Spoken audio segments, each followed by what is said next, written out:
Vegetative propagation हमने अभी देखा था, तो उसमें हमारे दो टाइप्स थे, एक था नेचुरल, एक था आर्टिफिशियल, प्राकृतिक और कृत्रिम तरीका।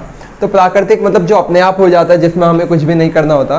तो ये आपके तीन तरीके से हो सकता है, बाय रूट्स, बाय स्टेम और बाय लीव्स। तो बाय रूट्स में कुछ एग्जांपल देखते हैं, जैसे कि हमारा एक स्वीट पोटैटो, शकरकंदी, जो मीठे आलू टाइप होते हैं, ठीक है। तो ये एक एग्जांपल है। इसमें आप देखोगे, अगर आप स्वीट पोटैटो को ऐसे ही रखे हुए देखो तो वो एक तरह से जड़ का काम करती है, रूट्स का काम करती है। तो ये देखो, ये रही आपके स्वीट पोटैटो, ये रही जड़ में, और इनसे एक प्लांट निकल रहा है, लीव्स निकल रहे हैं। तो इसलिए हम इसको नेचुरल मेथड में रूट्स में कवर करते हैं, ठीक है। तो मतलब अगर ऐसे रूट्स आप इसको ले सकते हो, मतलब आपने स्वीट पोटैटो कहीं पे इसमें आपने मिट्टी के नीचे दबा दिया तो उसमें से एक प्लांट निकल जाएगा और ऐसे स्वीट पोटैटो बन सकता है, ठीक है। बाय स्टेम ये आपका जिंजर या अदरक देखा होगा। अदरक अगर घर में रखा रहता है और प्याज भी रखा रहता है तो क्या होता है, उसमें नीचे से जड़ें निकल के आ जाती हैं और ऊपर से पत्तियां टाइप, लीव्स टाइप निकल के आती है। तो इसमें भी कुछ ऐसे ही होता है, यहाँ नीचे से ये देखो जड़ टाइप निकल रही है, ऊपर से थोड़े पत्ते टाइप निकल रहे हैं। तो ये कौन सा पार्ट होता है, जड़ नीचे होती है, ठीक है, और लीव से पत्तियां ऊपर होती है। तो बीच वाला जो पार्ट होता है उसको स्टेम या तनाई कहते हैं ना, तो इसलिए अदरक उस एग्जाम्पल में आ जाता है, ठीक है। और बाय लीव, ये आपका बुक में दिया होगा, ब्रायोफिल्म कहते हैं इसको, ठीक है। ये प्लांट ही होता है, ठीक है। इसके लीव्स कुछ इस प्रकार से होते हैं, लीव देख रहे हो, इसमें छोटे छोटे से ब्रायोफिल्म के प्लांट्स होते हैं, ये ठीक है। तो ये जब ग्रो करने लग जाते हैं या लीव गिर गया या फिर ये प्लांट जब बढ़ने लगते हैं तो ये यहाँ पे टूट के नीचे गिर जाते हैं। अब प्लांट के आसपास सॉइल होती है तो वो उसमें चले जाते हैं सॉइल पे, और वहाँ से एक नया ब्रायोफिल्म का प्लांट उग के आ जाता है। तो ये सारे तो हो गए नेचुरल मेथड, जहाँ पे हमने कुछ भी नहीं करना था, अपने आप से हुआ सब कुछ, चाहे वो रूट से हो रहा हो, चाहे वो स्टेम, चाहे वो लीफ से हो रहा हो, ठीक है। अब यही सेम चीज़ जब आती है आर्टिफिशियल में, कृत्रिम में, तो यहाँ पे हमें खुद से करना होता है, ठीक है। अब देखो, पहला आपका बाय कटिंग या काटना, ठीक है, इसको कहते हैं काटना। अब मान लो रोज का एक प्लांट है, ठीक है, एक हमारा गुलाब का प्लांट है, ठीक है। हमने क्या किया कि हमने उसका एक पार्ट काट लिया, जैसे यहाँ से प्लांट का पार्ट निकला हुआ है, इसको हमने यहाँ से कट कर दिया और इसको हमने सॉइल में गाड़ दिया, ठीक है, मिट्टी में दबा दिया, ठीक है। तो कुछ टाइम बाद क्या होगा, यहाँ से एक नया रोज का प्लांट उग के आ जाएगा, ठीक है। तो वही था वेजिटेटिव प्रोपगेशन। मतलब क्या होता है कि आपका एक पार्ट काट के, है ना, प्लांट का एक पार्ट काट के उससे नया प्लांट बनाना, तो यहाँ से नया रोज उग के आ जाएगा। तो बाय कटिंग मतलब काटना। अब ग्राफ्टिंग की बात करते हैं, कलम कहते हैं इसको हिंदी में। इसका एक एग्जांपल मैंगो है। अब इसमें क्या करते हैं हम कि जैसे मान लो कि हमें वैरायटी चाहिए मैंगो की, ठीक है। एक मैंगो है आपके पास, दो तरीके के मैंगो है, ठीक है, एक अलग वैरायटी का है, दूसरा अलग वैरायटी का है। तो दोनों प्लांट आपके अलग अलग है। तो हमने क्या किया, एक पार्ट हमने एक मैंगो प्लांट से काटा, ठीक है, और ये ए वाला प्लांट है, ये बी वाला प्लांट है।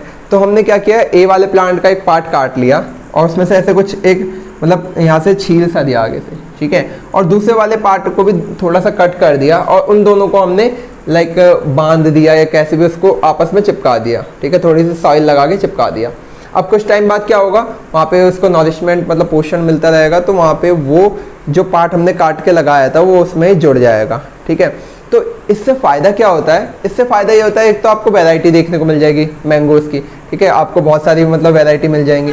प्लस वो मान लो आपका जो ये आप ए वाला प्लांट था और बी वाला प्लांट था, बी वाला प्लांट मान लो कि आपका पुराना वाला मैंगो प्लांट है, मतलब कि उसमें से आम उगते थे, और ए वाला प्लांट अभी नया वाला है, मतलब अभी अभी उगाया आपने, ठीक है।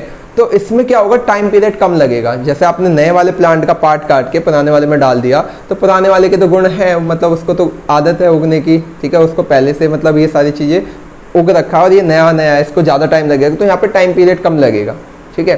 तो एक ग्राफ्टिंग इसमें आ जाती है, कलम, ठीक है, एक काट के हमने यहाँ से इसको एक चिपका दिया, है ना, चिपकाया मतलब इन द सेंस उसको बांध दिया, ठीक है। अब तीसरा आपका है बाय लेयरिंग या परत कहते हैं इसको। दो तरह की होती है, ग्राउंड लेयरिंग, एयर लेयरिंग, ठीक है। ग्राउंड मतलब कि सतह या जमीन से ही जोड़ के, और एयर मतलब हवा में, ठीक है। देखते कैसे हैं इसका, जैसे एक हमने एग्जांपल लिया जैस्मिन या चमेली का फूल। तो इसमें क्या करते हैं हम कि जैसे ये जैस्मिन का प्लांट है, चमेली का फूल है, ठीक है, चमेली का प्लांट है सॉरी, ठीक है। तो इसका हमने यहाँ से एक पार्ट लिया और इसको यहाँ से थोड़ा सा, यहाँ मान लो यहाँ से हमने हल्का सा ये छील दिया, है ना, ऐसे कुछ छील सा दिया, और इसको हमने मिट्टी के नीचे दबा दिया, ठीक है। अब मिट्टी के नीचे दब गया तो क्या होगा इसमें कि ये धीरे धीरे यहाँ पे जो छिला हुआ पार्ट है उसमें से अलग से जड़ें निकल के आ जाएंगी, ठीक है। फिर एट द एंड जब ये प्रॉपर एक प्लांट टाइप बन जाएगा तो इसमें हमने कट लगा दिया तो 2 प्लांट बन गए हमारे जैस्मिन के, ठीक है। तो ये तो हो गई हमारी ग्राउंड लेयरिंग, ठीक है, सतह परत, ठीक है। अब यही चीज़ हमें करनी है एयर लेयरिंग में, है ना। एयर लेयरिंग क्या होती है? एयर लेयरिंग क्या होता है कि इस केस में आपका जो ये पार्ट है ना, ये थोड़े मतलब लचीले नहीं होते। ये वाले पार्ट तो लचीले थे तो मुड़ गया ईजिली, ठीक है। अब ये कुछ प्लांट में लचीले नहीं होते, जैसे रोज़ की बात कर लेते हैं, तो उनके अगर आप प्लांट के पार्ट्स को मोड़ने की कोशिश करोगे तो टूट जाएंगे, मुड़ेंगे नहीं, ठीक है, क्योंकि वो लचीले नहीं होते। तो उस केस में आप क्या कर सकते हो? लेयरिंग नहीं कर सकते। तो उसके लिए हमें ग्राउंड लेयरिंग की जगह एयर लेयरिंग चुननी पड़ती है। उस केस में क्या करते हैं हम? सेम जैसे ग्राफ्टिंग में कर देते हैं, हम एक पार्ट को छील दे देते।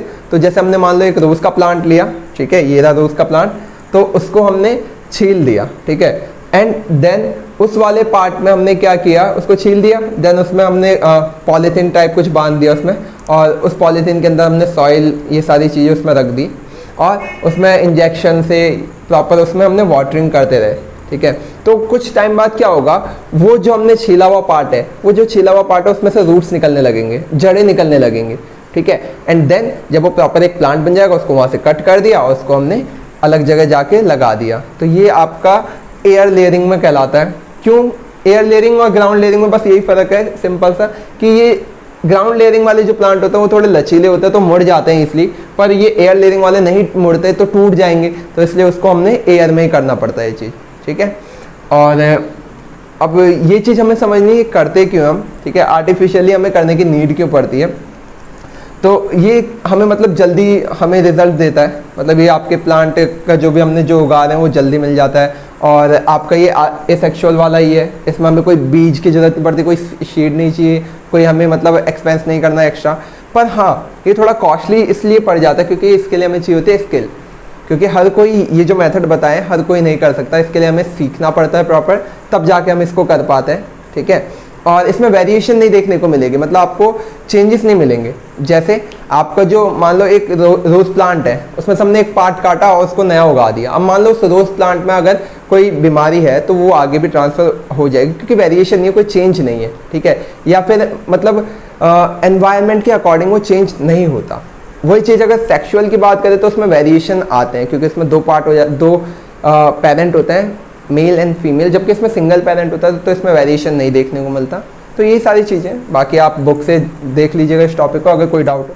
तो इसके साथ हमारा एसेक्सुअल या फिर अलैंगिक वाला टॉपिक पूरा ख़त्म हो चुका है, ठीक है। अगर आपको कोई डाउट हो, कुछ पूछना हो तो आप कमेंट में ज़रूर पूछें। और प्लस हम नेक्स्ट वीडियो में सेक्सुअल रिप्रोडक्शन के बारे में पढ़ेंगे, लैंगिक जनन के बारे में पढ़ेंगे, उसमें हम प्लांट के बारे में, देन एनिमल के बारे में, वो रिप्रोडक्शन कैसे करता है उसको प्रॉपर समझाएंगे, ठीक है। और यही सब इसमें वीडियो में जितने भी टाइप्स थे आपने सब देखे होंगे। अगर कुछ भी आपको पूछना है तो प्लीज़ पूछिए। और thank you very much for watching this video.